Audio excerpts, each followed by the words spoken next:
You love the smell, don't you? That new car smell. It's intoxicating. Leather, adhesive, industrial polish. But let me tell you what you're really smelling. It's not luxury. It's anesthesia. It is the scent of a steel trap snapping shut around your ankle.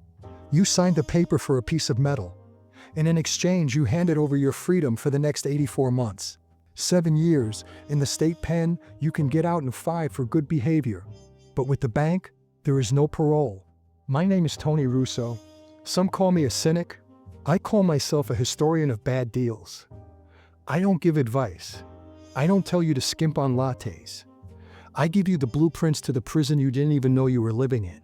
Today, we're talking about the modern shackle, the four-wheeled vampiric drain that keeps the working man poor and the poor man destitute. We are talking about the 7-year auto loan. Now, here is the fairy tale they feed you on Saturday morning television. You see a sleek machine gliding through an empty city or climbing a mountain it will never actually touch. The voiceover tells you about safety, about technology, about deserving it. Then you walk into the dealership. The showroom is bright, the coffee is free. A man in a cheap suit smiles at you and asks the only question he is trained to ask: what kind of monthly payment are you looking for? This is the script. The official story is that a car is an asset.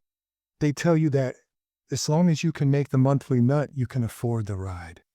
They tell you that a warranty equals peace of mind. They frame it as a transaction of convenience. But between you and me, that's a fugazi. It's a magic trick designed to separate you from your future. When you answer that question, what do you want to pay monthly? You have already lost the negotiation. You have handed them the keys to your wallet, because affordability based on a monthly payment is a lie invented by bankers to keep you in debt until you die. Here is the declassified truth. You aren't buying a car. You are financing a depreciating liability that is rotting.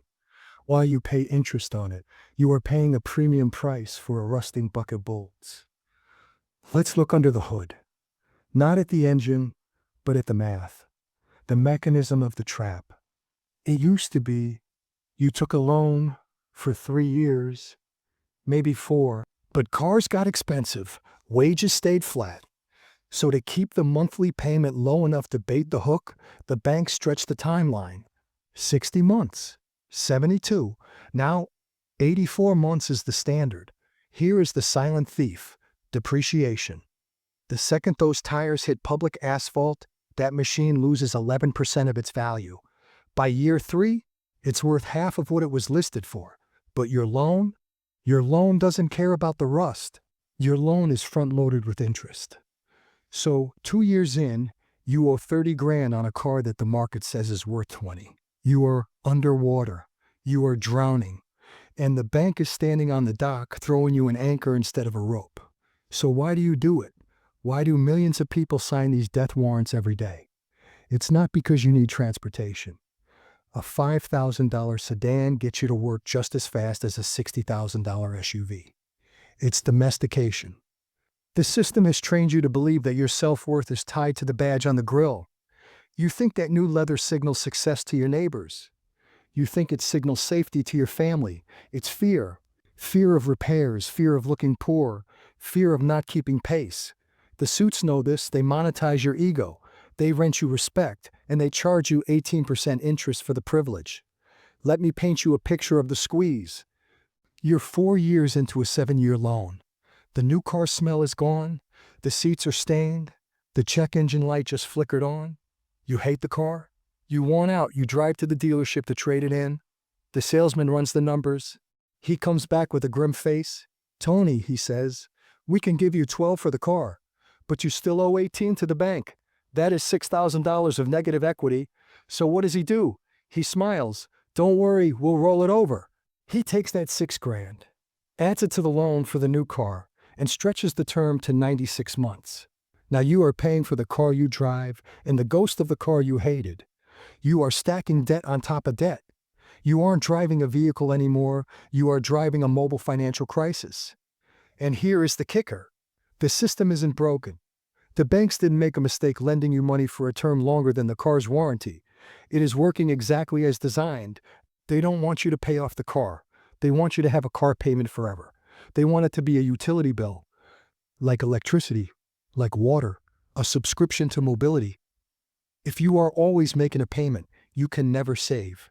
If you can never save, you can never invest. If you can never invest, you never get free. You stay a worker bee in their hive, producing honey until your wings fall off. But you're watching this, which means you're waking up. You're starting to see the bars on the window. You don't have to play their game. You don't have to care what the neighbor thinks. The neighbor is broke. The neighbor is leasing a lifestyle he can't afford to impress people he doesn't like. You are going to walk out the side door. You are going to reject the narrative. So how do we break the chain? First, stop buying new. Let some other sucker take the depreciation hit. You buy a car that is 3, 4, or 5 years old.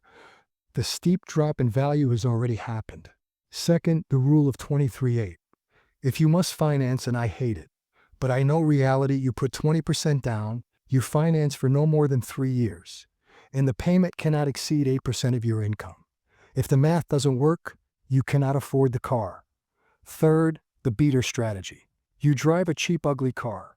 You take the $500 a month you would have paid the bank and you put it in your own account. In 10 months, you have $5,000. You sell the beater, add the cash, and move up. You pay yourself the interest. You become your own bank. Listen to me closely. Time is the only currency that matters. Every dollar you send to Ford or Toyota for interest is a piece of your future you are setting on fire. A Ferrari stuck in rush hour traffic goes the exact same speed as a Honda Civic. The only difference is that the guy in the Honda might actually own his life. Don't trade years of your freedom for heated seats and a sunroof. The world is full of traps. I'm just here to point out the tripwires. If you want to stay undefended, keep listening to the shiny advertisements. But if you want to know how the ledger really balances, if you want to walk away from the table while you've still got chips in your pocket, subscribe. Join the family. My name is Tony Russo. Keep your eyes open and keep your ledger in the black.